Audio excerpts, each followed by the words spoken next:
Welcome to the Local Marketing Source Weekly Update, brought to you by localmarketingsource.com. This week's Local Marketing Update is brought to you by Scott Gallagher. Scott is the co-founder of Local Marketing Source and has become the recognized expert in providing online marketing services to local businesses. Follow Scott on Twitter at ScottGallagher5 and on Facebook.com/Scott P. Gallagher. Hey, well, good afternoon, everyone. Scott Gallagher here with Local Marketing Source, bringing your weekly local marketing industry update. Now, next week's LMS member call is going to be Wednesday, April 29th at 4 p.m. Eastern. Well, we've got an exciting day. This has been an anticipated day for quite some time. We've got a couple of different things to cover today, but of course, everybody wants to know what's going on with this Google mobile update. So we'll talk a little bit about that. Well, a little more than a little bit, get some understanding of what's going on and what the marketplace is talking about and essentially what to do now. But I also want to talk about this documentary that's being released. I think I'd mentioned that a couple of weeks ago and actually a month ago when the Kickstarter campaign kicked off, and that is called $1 Billion Bully, and the implications of that and how that's going to affect our industry and how we as marketers can take advantage of this. But in any event, let's get started. So, April 21st, Google had announced that they are rolling out their biggest algorithm update in history, and it was going to be their mobile update. And we've been talking about this for quite some weeks in terms of how to be prepared for mobile, essentially what is Google going to be looking for, and what the implications are. So now the question is we are over 24 hours, we're 36 hours into the update, and what has happened across the web? Well, up until this morning, so the first 24 hours, there was almost no change. There was nobody reporting anything and whatnot. It seemed that the rollout just not happened, but started at about 10 o'clock this morning. Changes have started to occur. Now, one thing that we did talk about and want to maintain, that it takes Google some time to roll out these changes that are right across all their servers. So we really can't talk about the implications or really get a picture of this rollout in the first 36 hours. We need 168 hours behind our belt. We need a week to get a full picture to see what's going on. But that doesn't mean that we haven't seen some changes and where we can talk about some of those particular changes. Now, for example, about 3 hours ago, Moz had changed spots for a simple search of SEO on a mobile device. Moz was number 1 and Wikipedia was number 2. Well, these two have flipped. And what's interesting is, and I don't know why, but Moz.com is not a mobile-friendly website yet, or at this point. Obviously, they're going to have to change that. They may have that in the works. Who knows what's going on with that? So that's a very significant change, just as an example. Now, we did run reports on a couple of our clients, and we run our reports every 30 days for our clients, for most of our clients. Some of our clients will run them weekly if we're trying to focus in on specific keywords or whatnot. But for the most part, it's monthly. And it just so happens that most of our clients happen to run on the first of the month. So most of our reports were 3 weeks old. We ran a few of them this morning. And I wish we had run the reports 2 days ago, just to get a picture of it, because I did see some changes that we weren't quite anticipating. They were positive changes, and they're unlikely reflective of the update. It was pretty difficult to isolate the time frame with that. But we didn't see any drops, and that was really positive. But again, we're going to be watching these on a very close basis, and I'm thinking we're going to be running our client reports every 48 hours, at least for the next week, possibly 2. just to watch those. If we report any changes, we're going to report on that inside the Facebook group. Now, on the web across the board, we're going to be looking at industries as well.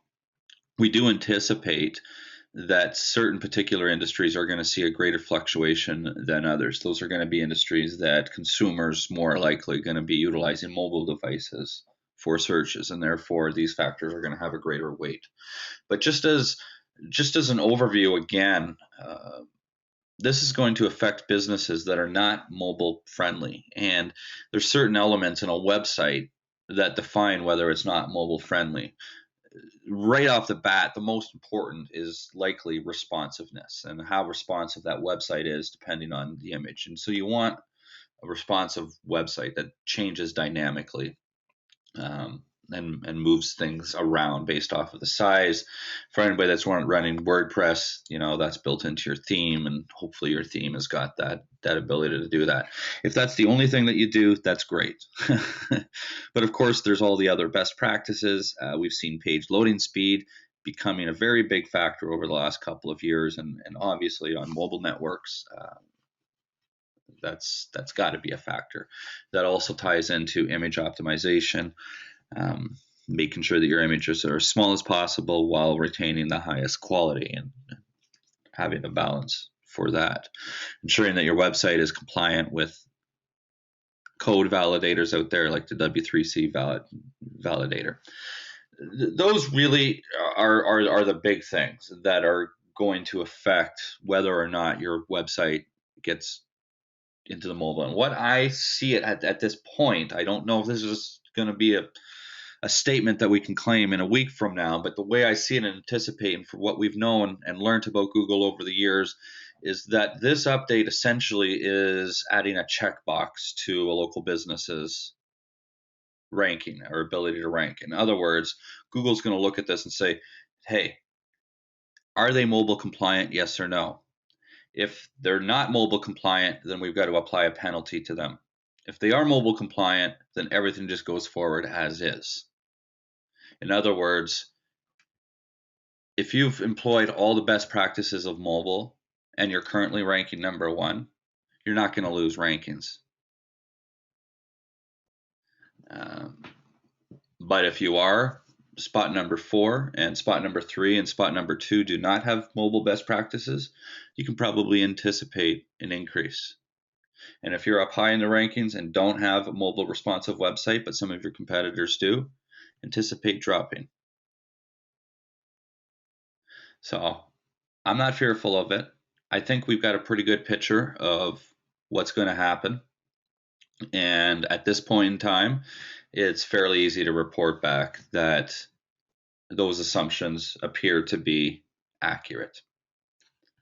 If anybody's seen anything else or has got anything else to add, please let me know. We'll talk about it and maybe take a look at some of these results if you've seen anything, especially in the last couple of hours.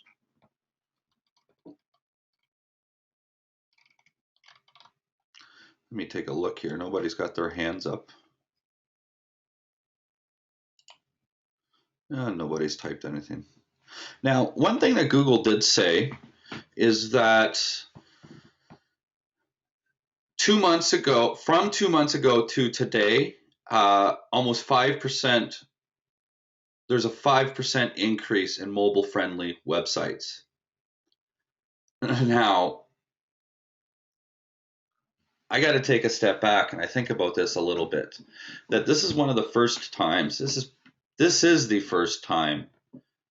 No, not the first time, but this is the biggest of the very few occasions that Google has discussed and disclosed as much as they have about an algorithm update. Now, why is this one different? Why has there been so much media centered around this update than before? Was this media staged?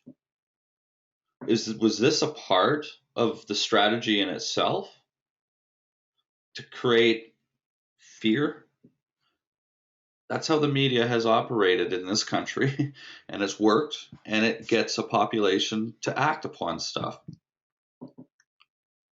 And here we're seeing those results. We're seeing a big to see 5% of websites uh, change inside of 60 days.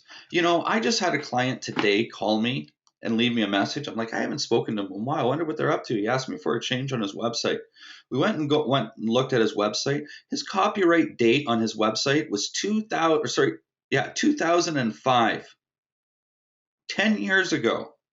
We built his website 10 years ago. I'm thinking to myself, holy crap, it's a bad looking website. But that must have been one of my first 10 websites. And it's like, so for 5% of websites to change inside of 60 days, when the majority of small businesses don't change their websites very much, 5% of them change is massive. I think it's massive. I mean, statistically speaking, it's big. It's a big number. What if we take a snapshot of a year, So where could this algorithm go? Well, sure, there may have been a lot of fear instilled and whatnot, but they've got to follow through. And at the end of the day, how do we look at Google? Are they a friend or a foe? I mean, Europe tends to look at them as a foe, and America tends to look at them as a friend, at least in terms of the propaganda and, of course, what we read in the media. But Google obviously has shareholders that are in it for profit, but there's also personal missions that are ultimately involved, and it may be ego, but it's more so probably legacy of the leaders of that organization. And the recipe to success with Google has always been to serve its users, and everything else falls into place. And so serving its users is obviously, or should, satisfy the needs of shareholders. And looking forward a year from now, Google really just wants to have an environment of the best resources, the best businesses, the best solutions, the best results for each individual user. And personalized search is the beginning of those personalized results. And if there's a good business that's out there, but they don't have the ability for somebody on their phone to get the information for that restaurant, then Google can't help that restaurant. And it doesn't help Google if they're helping another restaurant that isn't quite as liked. So Google has to have everybody on board for them to properly work. I think Google, at the same time, there's two sides to it here. There are those. Every product follows a life cycle. We know that. Or let's look at a product for a moment here and look at a product life cycle. And you could take that product life cycle and break it into 4 different groups. And the product life cycle tends to follow what we used to call in school the hockey stick curve. And it takes time to go up. And that first stage is innovators is what we would call them, and that's before the second stage, the second group of early adopters. And innovators, people just slowly trickle on to a particular product. And then early adopters is where the curve of the hockey stick starts to shoot up quite a bit. And then you get into the third stage of maturity, and then finally there's decline. And every product follows that. It just varies in terms of the time frames of each of those four different groups. And so you've got to look at that there's people in this world that it's just the natural evolution of adoption of, and technology is the same way. You've got those small businesses out there that still have a website from 10 years ago and are not going to be affected by, oh my God, Google's got a mobile update coming. They don't care about that. But this guy might be a good courier company. He's been in business for at least 10 years. He hasn't grown, but 90% of businesses fail in the first year. So he's in the top 10%. He's pretty good. He probably serves his customers pretty well. He's probably got customers that have been with him for a long time. So Google's got motivation. We got to remember this. Google still has motivation to not punish those people that are laggards on the product life cycle of the adoption of mobile. As much as Google wants to punish those, they've got to have compromise in the sense and continue to look at other factors. That, you know what? We can't just completely hurt this guy because he hasn't updated his website in 10 years. He might have a good business, and it might be a very, very specific business. Very specific customers he might be able to make happy. And if we can connect people with that business, we look good as Google. So it kind of makes sense that all of a sudden the media now is saying, hey, or Google came out and went to the media and said, yeah, 5% of people have made changes. It almost makes sense to me that, hey, somebody in Google at one point in time says, listen, we've got to have this update. We can't have it hit really hard all at once, and these are the reasons why. And we've got to continue to look at other factors, and they're the reasons why. But we really want people to change. Let's scare them. Let's instill that fear. That's the American way. So I'm glad to report to you that these changes are made. But I'm going to also speculate that based off of this information and this media that is out there, I believe that certain propaganda, was moving forward to instill some of that fear to get those changes to be employed. And I don't think that this algorithm update is going to be as bad as our industry has feared it. We've never acted like this before in the history of our industry. People haven't talked about something as big as this.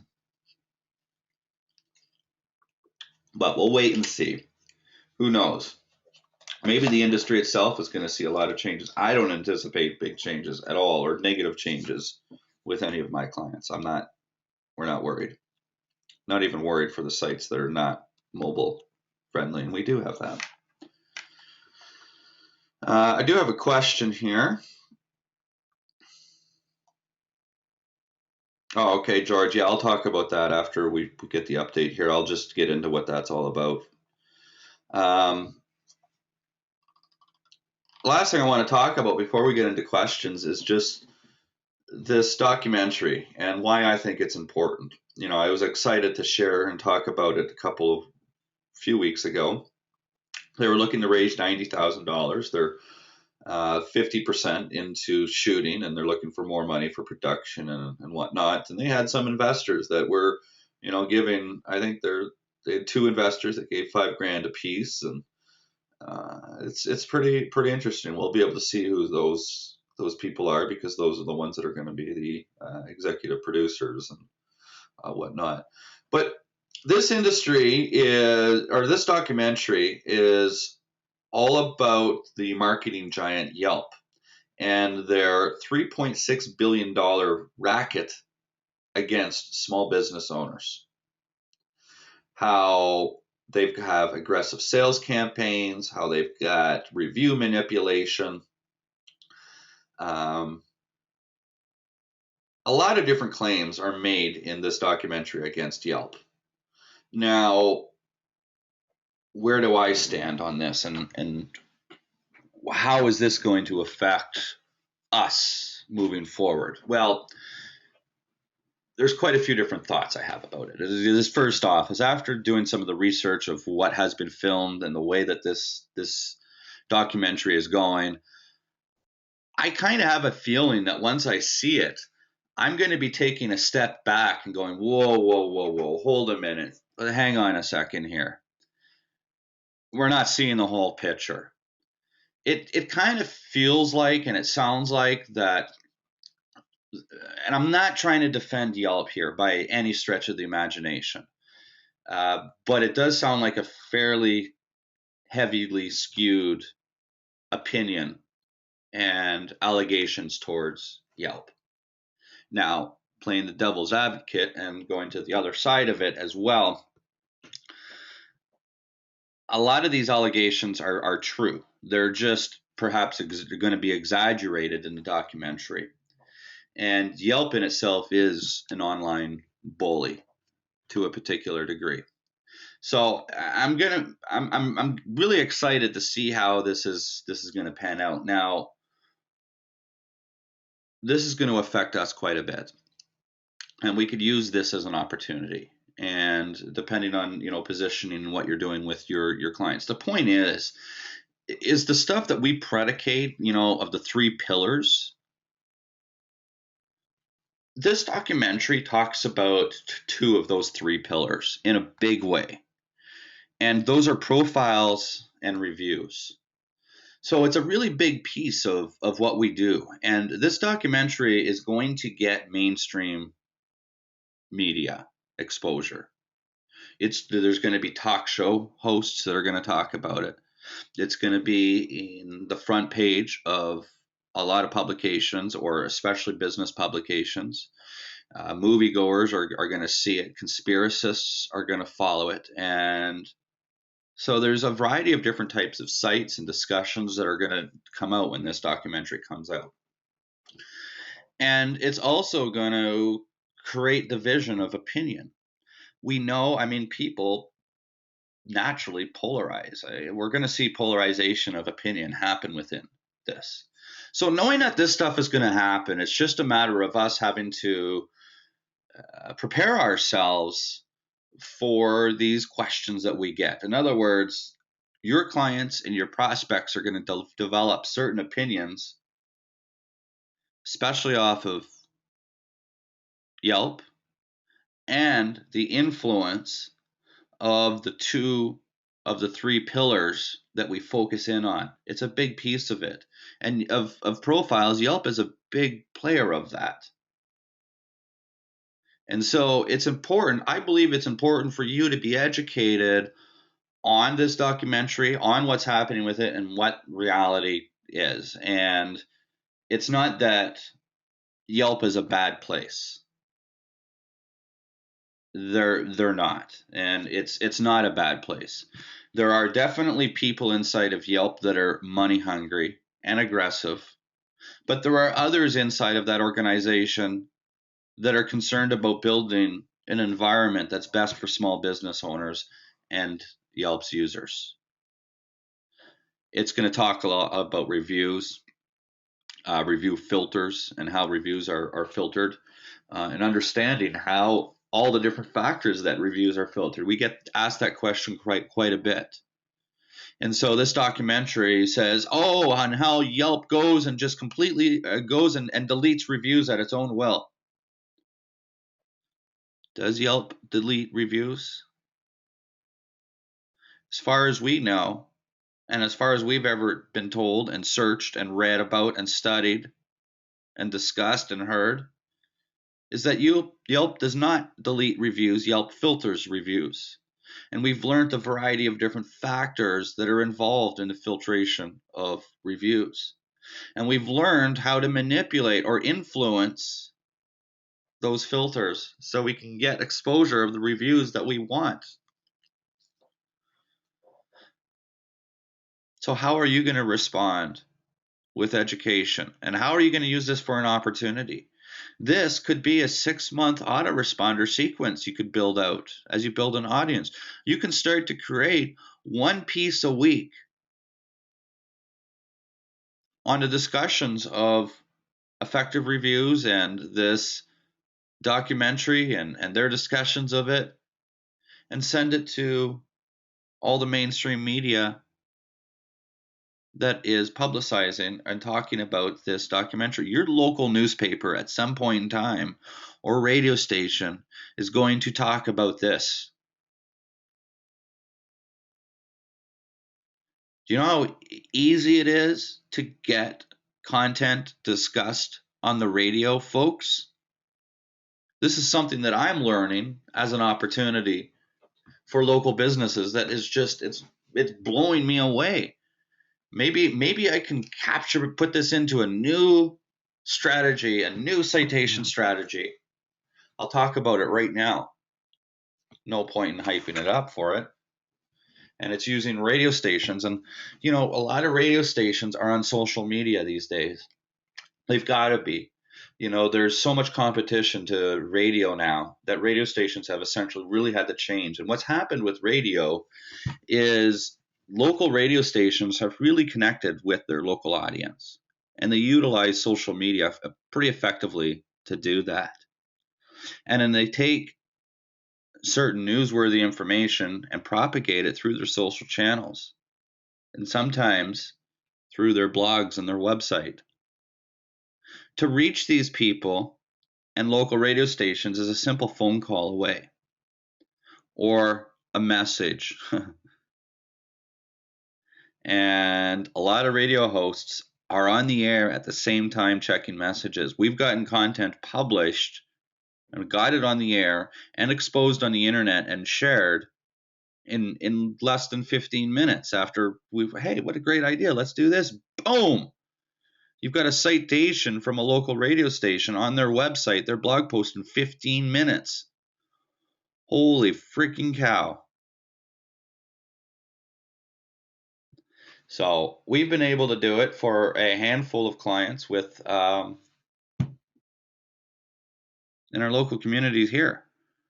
I want to expand it right across the board for our company and figure out, heck, how can we do this more? And what are some of these ideas that, what are some of these ideas that people are looking for that we can give them?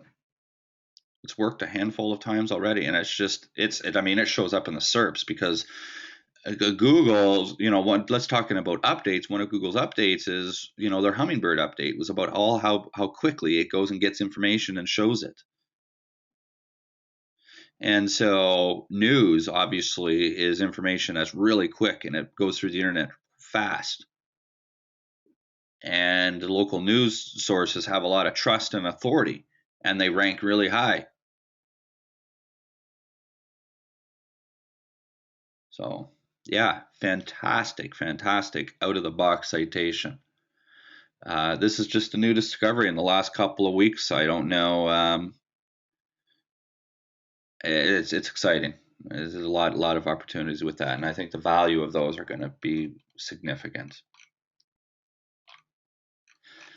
All right, well, that comes to the conclusion of this week's update, folks. I'm going to take a few seconds here and be right back and answer the questions that have come up. Well, just before I do that, there is one question that's relevant. The name of the documentary is called $1 Billion Bully. All right, I'll be right back. Well, thanks for watching the Local Marketing Industry Update. We've got these things coming out every single week, so if you liked with what you heard, just click the button right above me right here to subscribe to our channel. If you'd like to get a little bit more, right over here, go check out localmarketingsource.com. We've got free reports that you can grab. You can even register for a free marketing course to get in and see the portal. Or just go ahead and follow us on some of the social channels. We'll be around. Until next time.